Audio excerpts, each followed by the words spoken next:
Hi, it's Tony, your Pop Pops Workshop, and today this video is going to be sponsored by the fine folks at General Finishes who sent us these excellent samples of their new line of colored hard wax oils. We've used the original, it's awesome, so they sent us 4 of the 7 colors. They have all these colors. The ones we didn't have are black and gray.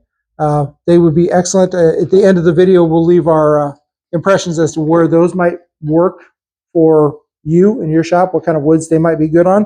But yeah, very impressive. So follow along with us in the video as we walk you through the steps that we did to make these simple little sample boards that we're going to use in our shop. And I'll take a couple of them to the Woodcraft in Iowa City. So if you happen to be in the area, stop in, you'll be able to take a look at those firsthand. So let's check out the video.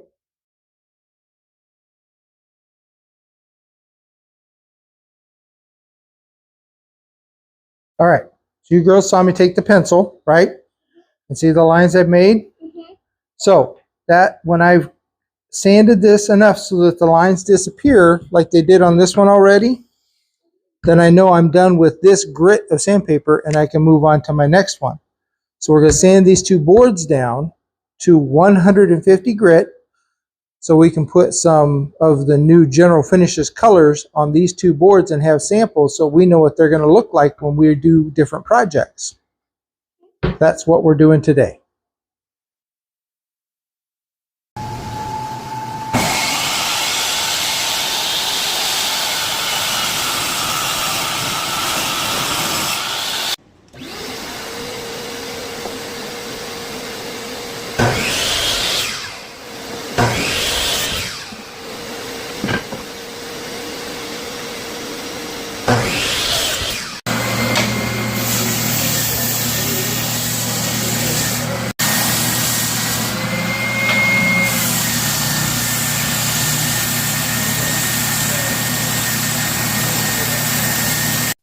All right, so we're at the next stage with our samples. So we've got our samples to the sizes we want.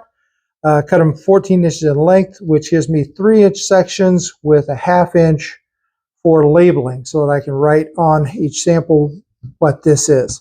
So it may look weird, but I've got had to have a 1/2 inch space down here as well so I can label that. Otherwise, you wouldn't know what that was. So those are all set to go. I got to trim this tape so I have just a 1/2 inch on there, and then we're ready to start mixing up our hard wax oil. Okay, everything's mixed up, hardener's in. Now it's time to put the first coat on. We'll, in a day or so, we'll put a second coat on to get full effect. They recommend 2 coats. So, time for application.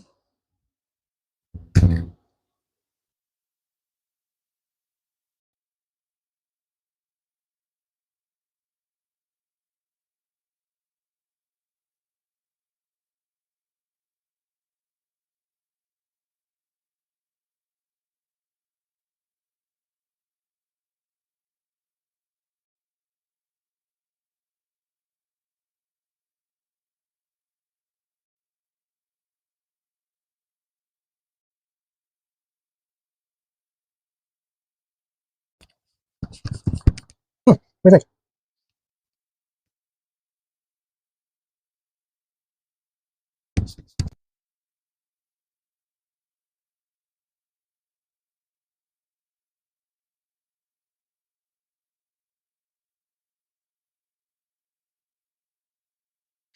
May take a little bit more, but that's all right. Got rags to spare.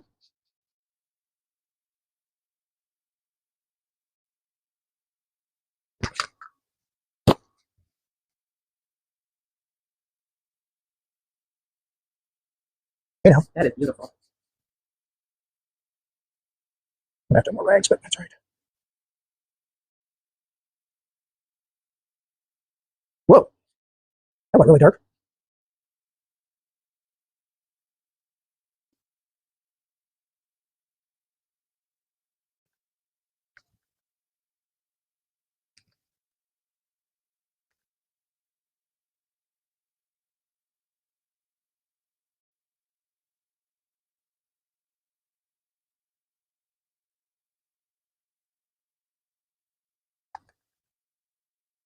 Look at that color.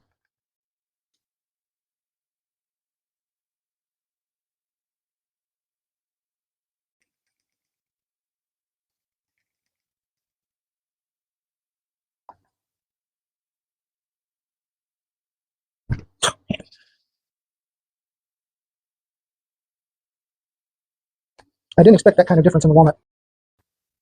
Okay, so the samples are complete. I'm going to throw another coat on. They say put 2 coats on, but I've got to wait 24 hours, and I didn't figure there was any need to bring you back in just to show you that I'd done what I just did again. So you just repeat the process, wait 24 hours, then you can recoat. But wow, these pieces of maple, I didn't really notice the quilting in them, but you can see from the white to the limestone into the golden, the brown.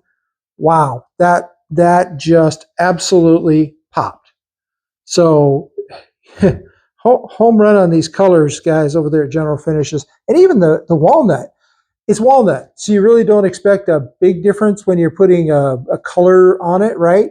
The white kind of highlighted any little areas that, imperfect areas. And then the limestone, I think this would work good if you had something like a honey locust, even a poplar, where there's maybe some greens or grays. I think the limestone would really make them pop. The golden really gives some rich tones. That's actually probably my favorite on the walnut. The golden really gives you that deeper walnut look, even pulling into what, the grays and stuff that you would see in an air dried, in this kiln dried stuff. So that's kind of cool.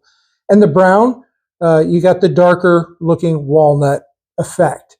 So depending on what you're going for, I would go with either one of these two if you're doing walnut. The golden or the brown, I don't think you can go wrong with either of those colors. So again, home run, General Finishes. These are great. And there's others. There's a black and another color I can't remember off the top of my head. Let's see. How about pay attention? Black and a gray. You can get a color chart and check that out. So there's a black and a gray. Kind of wonder what the black would do on a walnut. It'd be interesting to play around with that. And the gray, like I said before, the gray probably on a honey locust or a poplar, along with the limestone. Those two would probably be great there. So those are my first impressions on the colors. Like I said, we love the clear, the original. These have quickly filled right in there as my favorite. So if I've got some white oak, the white is going on the white oak without question. It's really gonna, it did nice things to the maple there. So I think on a white oak with the darker grain, really going to be awesome. That's our impression of our use of these colors from General Finishes on their hard wax oil. Recommend. I'm going to put links in for our little mixing cups and our tiny spoons to go start at a quarter, drop all the way down to a 64th of a teaspoon. So a quarter teaspoon down to 64th. And we used the 16th to mix tiny batches of this so we weren't quite so wasteful with our product. So I'll put links to those in the video description. Hey, thanks for watching. We appreciate that you followed along in this little journey of our samples, and it means a lot to us. It really does. Thank you very much. If you get a chance, share this with your friends that might be interested in seeing some of the content that we have, and we appreciate that you've taken your time again with us today. Hopefully you're doing some cool things in your shop, experimenting with new things. If you are, we'd love to see it. And remember, you can do this.